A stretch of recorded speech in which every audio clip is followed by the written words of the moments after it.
노아의 인생을 우리가 평가를 할 때에 과연 성공한 사람인가 실패한 사람인가 생각을 해보면요, 제 마음 가운데 들었던 생각은 노아만큼 성공한 사람이 어디 있냐. 하나님이 이 세상을 다 싹 쓸어버리려고 하는데 노아만큼은 살려주지 않으셨습니까? 그러니까 노아의 인생은 성공한 인생이다 라고 말할 수 있죠. 하나님이 부르시기 전까지 500년 동안이나 자기의 마음 절개를 지켰습니다. 그리하여 흔들리지 않고 하나님의 뜻을 따라 살아가는 모습을 보였고요. 말도 안 되고 불가능하다라고 여겨지는 방주를 만들라고 했을 때 100년에서 120년 동안 가족을 설득하면서 그 일을 온전히 이루게 됩니다. 노아가 방주를 지었을 때 첫 모습을 보며 와, 이게 진짜 되는구나 라고 생각했을 것 같아요. 그리고 홍수 기간 동안 동물들을 마음 다하여 돌보고, 홍수가 끝나고 나서 내 거다, 내 거 이런 식으로 소유권을 주장하지 않고 다 떠나보냅니다. 모든 동물들을 다 떠나보내고 남은 방주를 저였다라면 기념물로, 천연기념물로 제정을 하여서 대대손손 내가 무엇을 했는지를 기리면서 마치 우상 숭배하듯이 자기를 섬기기를 원했을 텐데, 노아가 방주에서 내린 이후에 방주에 대해서 이렇다 저렇다 했던 이야기가 하나도 없어요. 그러니까 노아의 인생 가운데 방주를 완전히 지워버리게 된 거죠. 노아는 마지막까지 말끔한 홍수의 시작과 끝을 아주 그냥 깔끔하게 끝내고 하나님께 예배로 모든 것을 영광을 돌려드리는 모습을 갖고 있습니다. 가족이 늘어나서 이제 가정이 가문으로 확장돼요. 그리고 아버지라는 역할로부터 이제는 가문의 어른이 되었습니다. 이때의 노아의 모습을 생각해 보면요, 노아 이전에 있었던 모든 축복들이 노아한테 아예 집중되는 것을 제가 느끼게 되었어요. 먼저 보실 때 노아가 하나님이 창조하신 인간 중에 첫 번째 인간이지 않습니까? 그러니까 노아는 두 번째 아담이다 라고 말할 수 있죠. 노아가 첫 번째 예배자였습니다, 홍수 이후에. 그렇기에 노아는 두 번째 에노스다 라고 말할 수도 있지요. 노아에게 하나님께서 말씀하시고 노아가 하나님께 응답했습니다. 사람들은 응답이 필요할 때 노아를 찾아왔죠. 노아는 두 번째의 에녹과도 같은 삶이었습니다. 거기에다가 노아는 당시 살아있던 사람 중에 가장 나이 많은 사람이었죠. 노아는 제2의 무드살라였다라고 이야기할 수도 있습니다. 어떻게 한 사람을 제2의 아담, 제2의 에노스, 제2의 에녹, 제2의 무드셀라, 좋은 건 다 노아에게 부어버린 거예요. 노아 인생에 축복의 홍수가 부어지고 있는 것들을 보면서 이 세상에 노아만큼 성공한 신앙인이 있을까? 라는 생각을 제가 하게 되었던 거죠. 하지만 동시에 묵상하면 묵상할수록요, 노아가 자기를 성공한 사람으로 여겼을까? 라는 질문에는 물음표가 찍혔습니다. 노아는 자기를 실패한 사람으로 여겼을 확률이 굉장히 높다라는 거죠. 그가 최선을 다해 바르게 살려고 했고 보이지 않던 사명을 이루기 위하여 방주를 만들었지만 구할 수 있었던 것은 자기 포함해서 8명밖에 없었습니다. 친구들도 다 죽었고 친척들도 다 죽었어요. 홍수가 끝나고 바닥을 내려와 문명을 일구기 시작했을 때 그는 알고 있었죠. 자기가 알던 모든 사람들이 이 땅 밑에 시체가 되어 거름덩이가 되고 있다는 사실을 알았을 겁니다. 홍수가 끝나고 개간을 할 때 시체가 나왔을 수도 있어요. 노아의 인생 가운데 자기가 알던 모든 사람들이 다 땅에 묻혀 있고, 내가 알던 누가 내가 서 있는 이곳 밑에 묻혀 있는지도 모르는 채로 내가 걸어 다녀야 됐다라는 것. 그 사실이 주는 비애감이 노아에게 굉장히 후회와 슬픔이 되었을 겁니다. 조금만 더 설득했다면 내 친구가 살지 않았을까? 조금만 더 노력했다면 내 친척이 나아지지 않았을까? 라는 후회 가운데 인생을 살 수 있었다라는 겁니다. 거기다가 반려동물 한 마리가 세상을 떠날 때도요, 마음이 굉장히 우울해집니다. 그런데 노아의 방주에 있었던 모든 동물이 세상을 떠났는데 이놈들이 은혜를 모르는 거예요. 나를 볼 때 낯설게 여기고 경계하고 때로는 으르렁거리기도 하고 위협을 가하기도 합니다. 내가 너한테 어떻게 했는데 네가 나한테 이럴 수가 있어?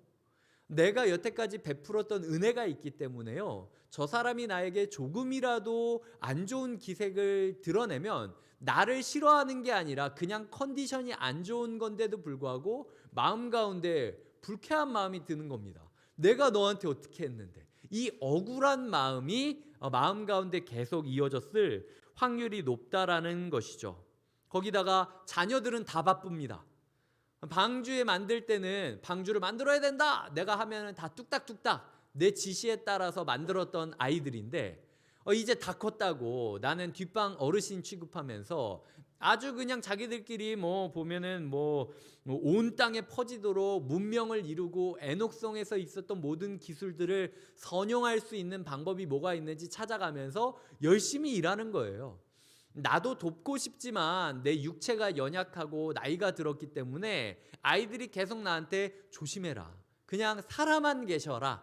존재만으로 우리는 행복하다라고 얘기하는데 그런 이야기를 들을 때마다 한편으로는 감사하기는 하지만 한편으로는 생각하는 거죠. 내가 살아있는 게 혹시 이 아이들한테 짐이 되는 거 아닌가? 라는 고민들을 하게 되는 시점. 그게 노아의 방주가 끝나고 이제 할 일을 다 마쳤다라고 느꼈던 노아가 느끼던 마음의 심정이었을 거라는 겁니다. 그렇기 때문에 그 노아가 그 마음으로 350년을 살거든요. 그 노아의 인생을 제가 추측해 볼 때 노아의 인생이 과연 성공자라고 자기가 행복하게 살아갔을까? 저는 과거의 성공자, 지금은 글쎄? 라는 식으로 자기를 실패자라고도 느꼈을 수 있겠다라는 마음으로 노아를 바라보게 되었습니다. 그런데 오늘 본문은요, 노아가 350년 중에서 딱 한 번 실수한 이야기를 쓰고 있어요. 한 주간 제가 이 말씀을 묵상하며 하나님한테 몇 번이나 하나님 치사하게 350년 동안 있었던 일 중에 굳이 이거를 적어야 됐습니까? 500년 동안이나 충실하게 사명을 따라 살아왔고 보이지 않는 곳에서 120년 동안 이 방주를 뚝딱뚝딱 만든 사람인데 그 350년 동안 한 번 실수한 거 그냥 덮고 넘어가 주면은 사람들이 노아를 생각했을 때 얼마나 존경하고 얼마나 부러워했겠습니까? 그런데도 불구하고 이 술 취해가지고 그냥 그 벗고 누워있는 모습, 그리고 자녀들이 그걸 가지고 비아냥거리자 자녀들에게 폭언과 저주를 하는 모습을 굳이 적어야 됐습니까? 라는 기도 제목이 마음 가운데 절로 나왔어요. 근데 그 기도 끝에 하나님께서 인간이 참 이렇게 악하지 않냐, 그래서 내가 너희를 포기하지 않는다라고 맹세를 한 거다라는 말씀 외에 그 말씀에 이어서 저에게 새로운 깨달음을 주셨습니다. 그 깨달음 세 가지를 설명드리려고 하는데요. 첫 번째는 포도는 죄가 없다라는 사실이었어요. 보시면은 그놈의 술 때문에 이 사단이 났다라고 술 탓할 수 있는데요. 술 탓하지 않으셨으면 좋겠습니다. 포도는 하나님이 만드신 생명이고요. 성경 안에서 포도는 하나님이 주신 축복으로 묘사되고 있습니다. 20절은요. 노아가 농사를 시작했는데 포도나무를 심었다라고 하죠. 이 왈키라는 학자는 이 장면을 이렇게 이야기하고 있습니다. 제가 읽어드릴게요. 노아가 포도주 생산을 시작하기 전에 땅은 인간의 수고를 통해 생계를 위한 음식을 창출하였다. 생계를 위한 음식만 만들었다는 거죠. 그러나 그 이상은 별로 없었다.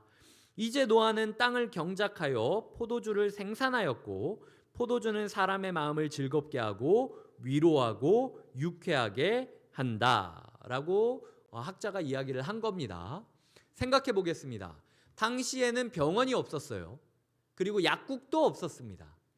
노아가 생각했을 때 내 자녀들이 지금 마음을 다하여 힘을 다하여 농사를 짓고 울타리를 세우고 집을 세우고 문명을 이뤄가고 있는 그 과정인데 나는 근력이 이제 떨어져서 그리고 몸이 삭신이 쑤셔서 그래서 나도 남처럼 농사를 지을 수가 없는 거예요. 어떻게 하면은 도움이 될 수 있을까 고민하던 중에 당시 깨달았던 그 에녹성 안에서 있었던 것 중에 포도주를 약처럼 먹고 이렇게 있었던 그게 생각이 났던 거죠. 그래서 마치 부모님이 한약을 다려주시듯 고생하는 자녀들에게 뭐라도 해주고 싶어서 작은 밭에 자기가 포도나무를 심고 자란 포도를 따가지고 정성스럽게 부모가 이렇게 약을 해주듯 약을 다리고 있는 거예요. 그렇게 만든 게 술이라는 겁니다. 그러니까 우리가 생각했을 때 이 술이 노아가 만든 술이 문제였다라고 생각할 게 아니라 노아는 사실 약을 만들고 있었던 거라 생각을 하시면 좋을 것 같아요. 성경에 보시면은 시편 104편 14절 15절을 띄워 드릴 테니까요. 한번 읽어 주셨으면 좋겠습니다. 시작.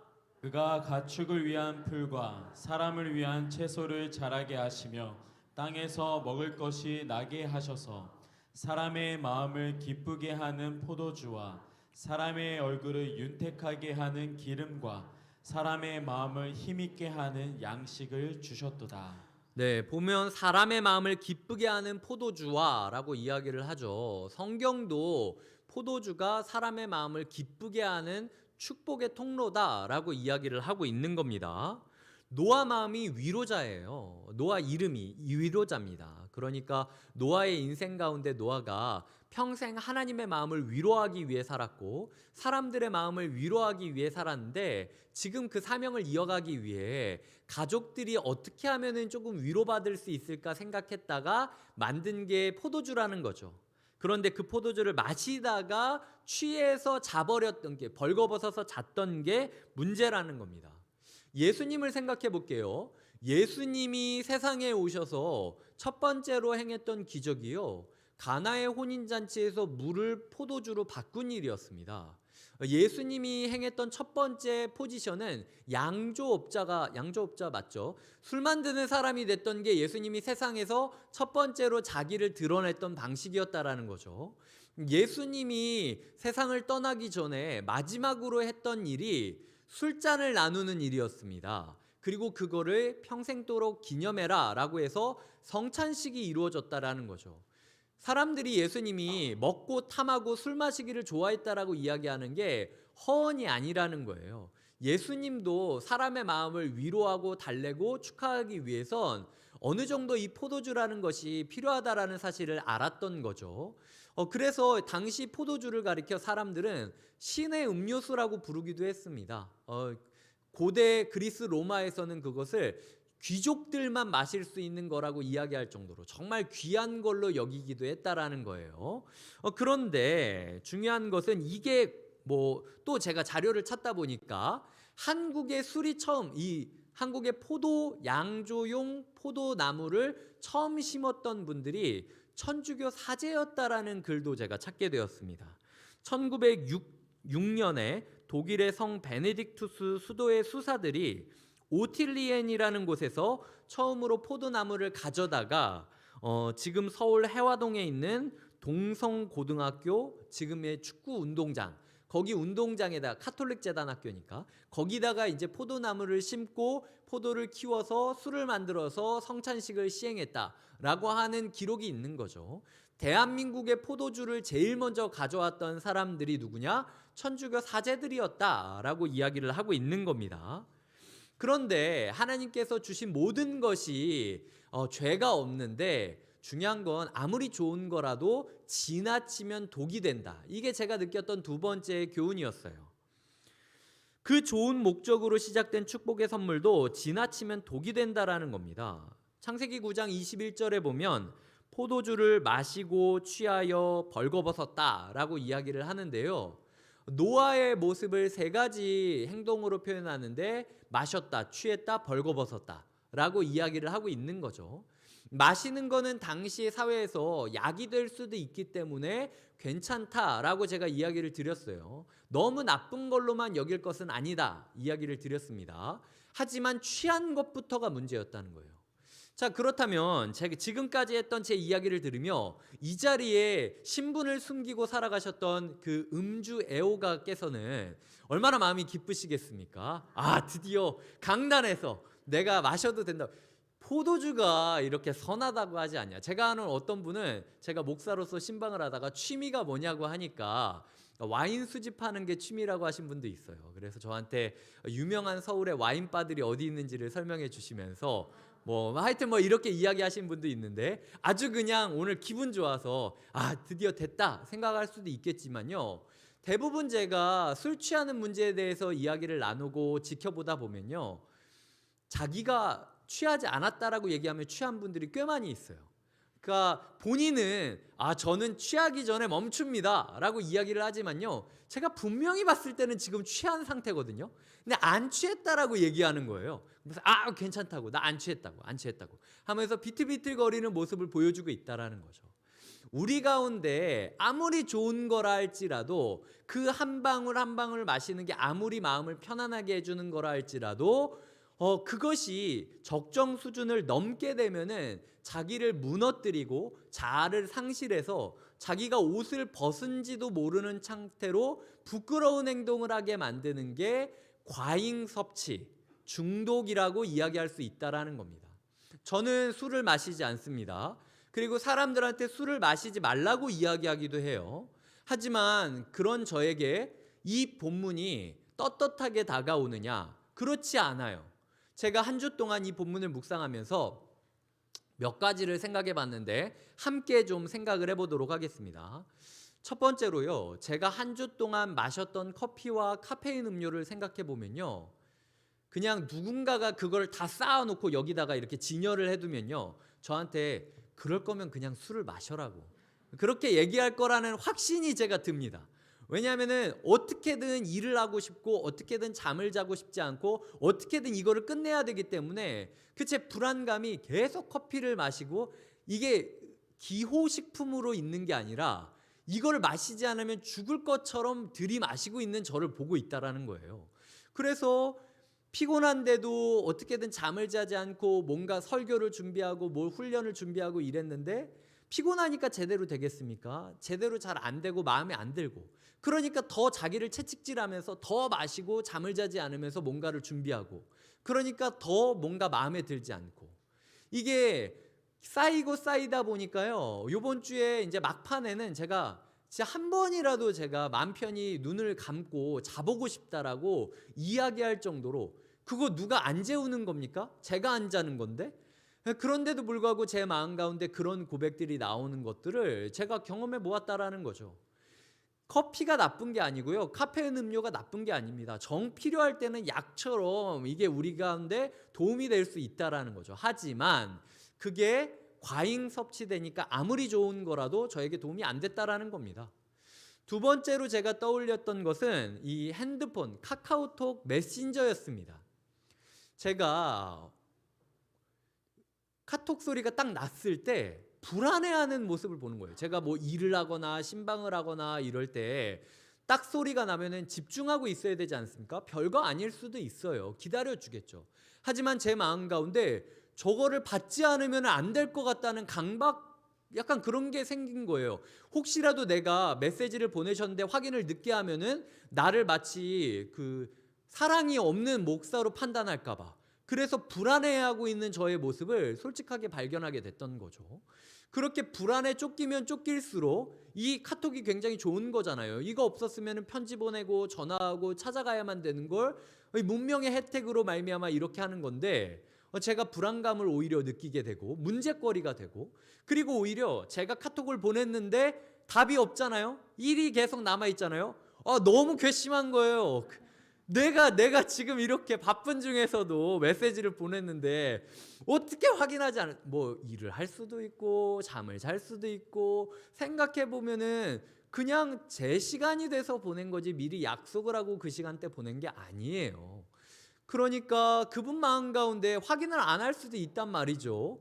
그런데 제 마음이 굉장히 답답하고 막 쫓기는 걸 보면서 이게 지금 내가 카톡에 메신저에 과잉 섭취되었구나 라는 생각을 깨닫게 된 겁니다. 중고거래 하시는 분들 사지도 않을 거면서 당근마켓 그거 계속 왜 보고 계십니까? 어플 보시면서 괜찮은 게 나왔네 살 것도 아니면서 계속 습관적으로 보게 되는 것 그리고 통장에 저 같은 경우도 입출금될 뭐 특별한 일이 없어요. 근데도 하루에도 몇 번씩 제 계좌를 보는 겁니다. 그 뭐 누가 보내줄 것도 아닌데 왜 자꾸 계좌를 보는지 그냥 마음 가운데 그게 그냥 중독처럼 돼버린 거예요. 유튜브 동영상도 그렇습니다. 그냥 이유 없이 틀어놔야만 마음이 안정되는 분이 계세요. 그리고 내가 그 설교에 집중하지 않아도요, 그냥 누군가의 설교했던 영상을 틀어두거나 찬송가를 틀어두면서 그냥 배경음악으로 삼으시는 분들이 있습니다. 이게 내가 하나님께 다가가는 그 묵상을 방해할 때가 있어요. 이 가사가. 그리고 이 설교가 내 귀에 들리지도 않으면서 그냥 내가 설교를 들었다라고 생각을 하고 난 괜찮겠지. 하루 종일 설교 틀어놨으니까. 라고 생각하고 넘길 수 있다라는 말이죠. 그 훌륭한 설교와 말씀과 찬양들도 과잉 섭취되었을 때 우리에게 해를 끼칠 수 있다라는 거예요. 예배도 그렇습니다. 이 예배 가운데 사명을 받고 깨닫게 되고 의의 길을 확인하게 되어서 나는 이렇게 살아야지라고 하면은 괜찮습니다. 그런데 그게 아니라 예배 중독이 되신 분들이 있어요. 과잉 섭취가 되는 거죠. 그냥 이 자리에서 앉아 있었다라는 것만으로도 내 인생은 뭔가 괜찮아질 거라는 막연한 기대감. 그 기대감을 가지고 새벽 기도에 나오고 수요 예배 나오고 금요 기도에 나오고 주일 예배 나오는 그 모습이 우리 가운데는 오히려 약보다 독이 될 수도 있다라고 성경은 이야기하고 있다라는 겁니다. 지금 노아가 그 장막 안에서 벌거벗었다라고 이야기를 하고 있거든요. 그런데 유대 랍비들은요, 그 장막이 어디였냐? 그의 장막. 그러니까 노아의 장막에서 벌거벗었다라고 이야기를 하고 있는 겁니다. 지금 노아가 술 마시고 남의 집에 들어가 가지고 겁탈을 하려고 그런 게 아니라는 거예요. 노아의 마음 가운데 어떤 모습이었냐? 노아가 자기도 모르게 술을 마시다 보니까 마음 가운데 쌓여있던 감정이 뻥 하고 폭발해 버린 거예요. 이 술이 감정의 증폭기와도 같아서 술을 부으니까 자기 마음 가운데 어떤 본심이 있었는지를 확연히 모습으로 드러나게 됐던 게, 그게 긍정적인 감정이 아니라 마음 가운데 억한 마음이 있었다라는 거죠. 노아가 자기 집 텐트에서 옷을 벗고 있었다라는 것은요, 자기 나이 듦을 부정했다라는 겁니다. 생육하고 번성하여 땅에 충만하라는 사명을 하나님이 주셨고, 내 자녀들은 다 지금 가문을 이뤄가면서 그 사명을 완수하고 있어요. 그런데 나는 이제 650살 정도, 620살 넘게 이렇게 살아갔기 때문에 더 이상 아이를 낳을 수 없는 몸이 되었습니다. 그리고 일을 할 수도 없는 상황이 돼버린 거예요. 그렇다 보니까 자기 마음 가운데, 아니 지금 나는 방주가 끝나고 이제 뒷방 어르신처럼 할 게 아무것도 없어진 거냐? 그럼 나는 이렇게 찬밥 신세로 평생을 살아가야 되는 거냐? 아니다. 나도 할 수 있어. 하면 한다는 사람이야. 라는 억한 심정이 나와서 지금 자기 집안에서 옷을 벗고 아내를 기다리고 있다가 술 취해서 잠이 들어버린 모습. 그게 오늘 본문이 그리고 있는 노아의 모습이었다라는 겁니다. 제가 이 묵상을 하면서 이 중에 누가 노아에게 돌을 던지겠습니까? 우리 모두 다 나이 듦을 경험하지 않겠습니까? 우리 모두가 다 노아와 같은 마음이 들지 않겠습니까? 내 사명이 끝난 것 같고 이제는 내 다음 사람들의 사명이 이어지는 것 같고 나는 그냥 지켜보는 일밖에 할 수 있는 게 없는 것 같고 이 포도 농사 하나 만드는 것만으로도 너무 힘에 부치고, 그런데 그런 내가 이 세상 가운데 아직도 나는 살아있다 라고 이야기하고 싶은 마음이 왜 안 들겠습니까? 그 노아의 그 모습이 저한테는 너무 슬픈 모습으로 다가왔다라는 거죠. 하지만 하나님께서는 말하시는 겁니다. 야 봐라, 이 감정의 증폭제인 술이 네 마음에 들어갔을 때 너의 마음 가운데 드러났던 마음이, 그 본심이 원망과 불안과 괴로움과 그 분노였다라는 게 얼마나 슬프니. 이 처절하게 옷 벗고 아내를 기다리며 누워있는 너의 그 불쌍한 모습이 너의 실존이다. 너의 지금 현 주소다 라고 하나님께서 말씀을 하고 있다라는 거예요. 그렇기 때문에 오늘 우리가 이 말씀을 적용하기 위해서는요, 우리가 과잉 섭취하는 게 무엇이 있나, 그것으로 인하여 우리가 어떤 추태를 보이고 있는 것인가 깨닫고 돌아서야 되는 모습이 필요하다라는 거죠.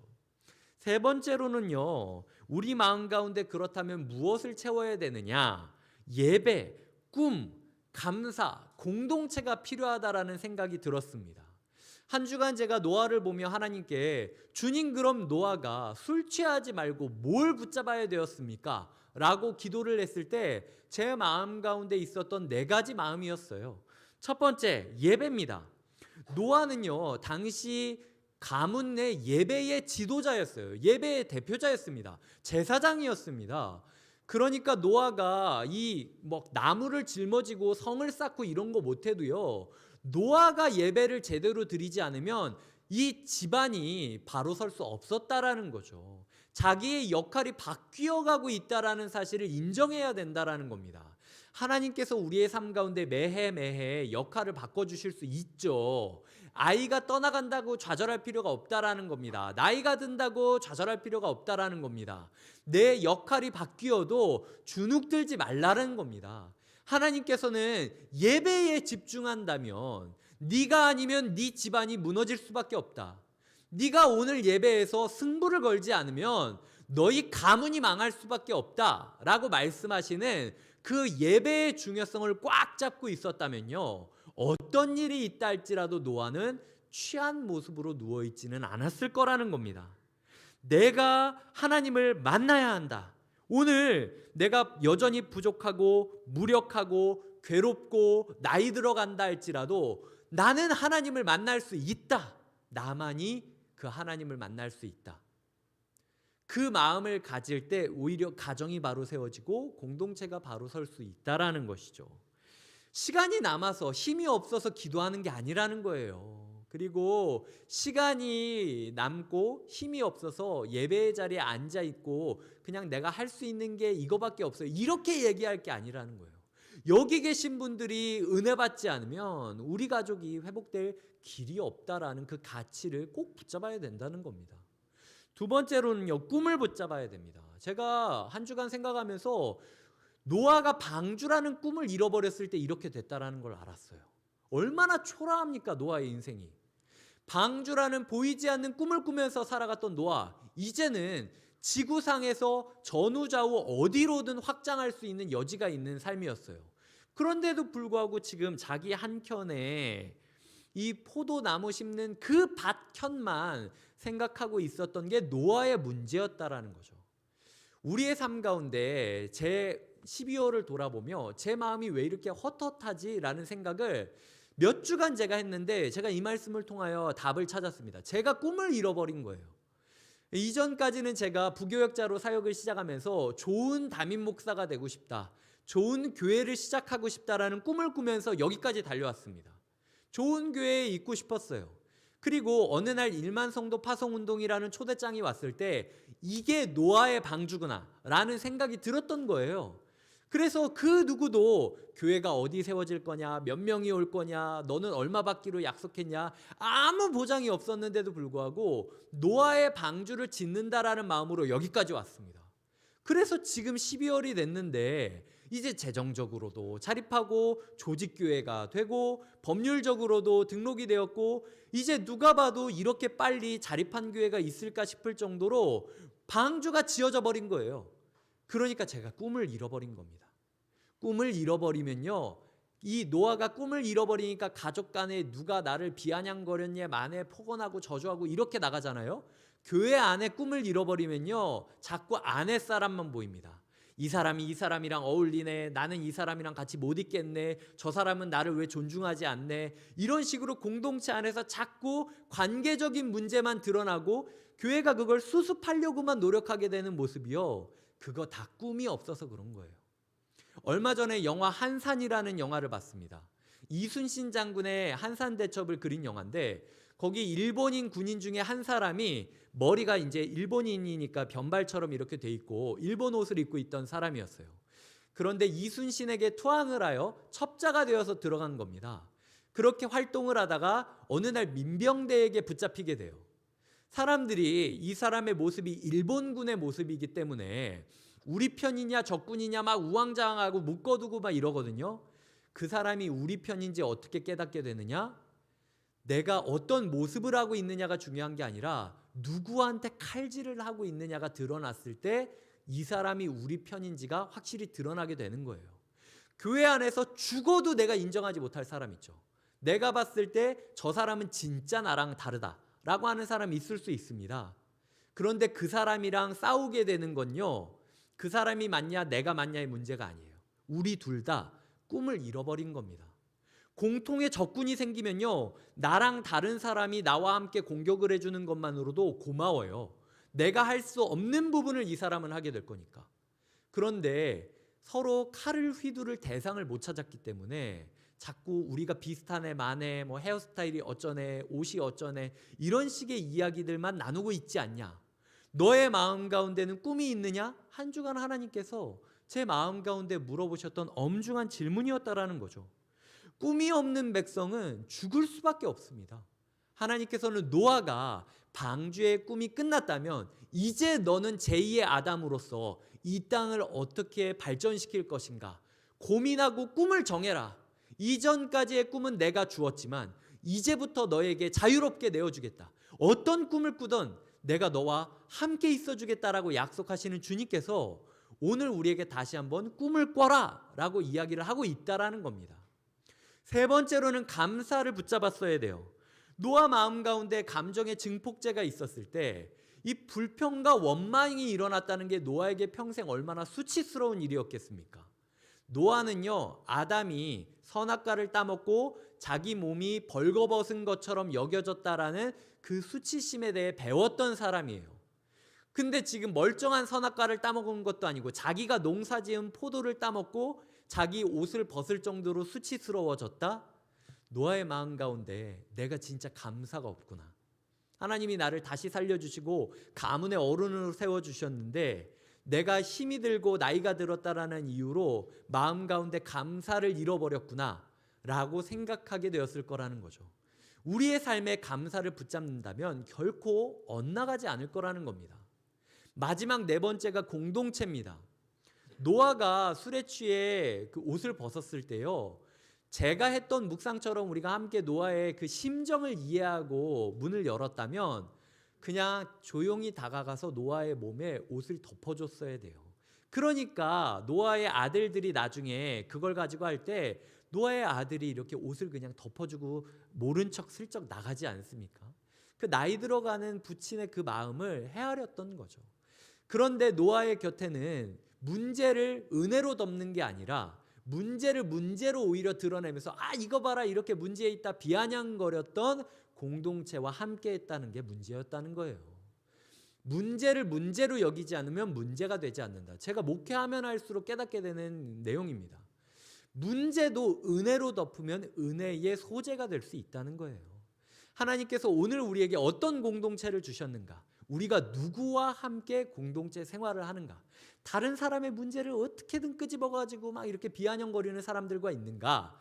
아니면은 문제가 내 눈앞에 분명히 보여도 그것을 은혜로 덮어줄 수 있는 은혜의 공동체에 있는가?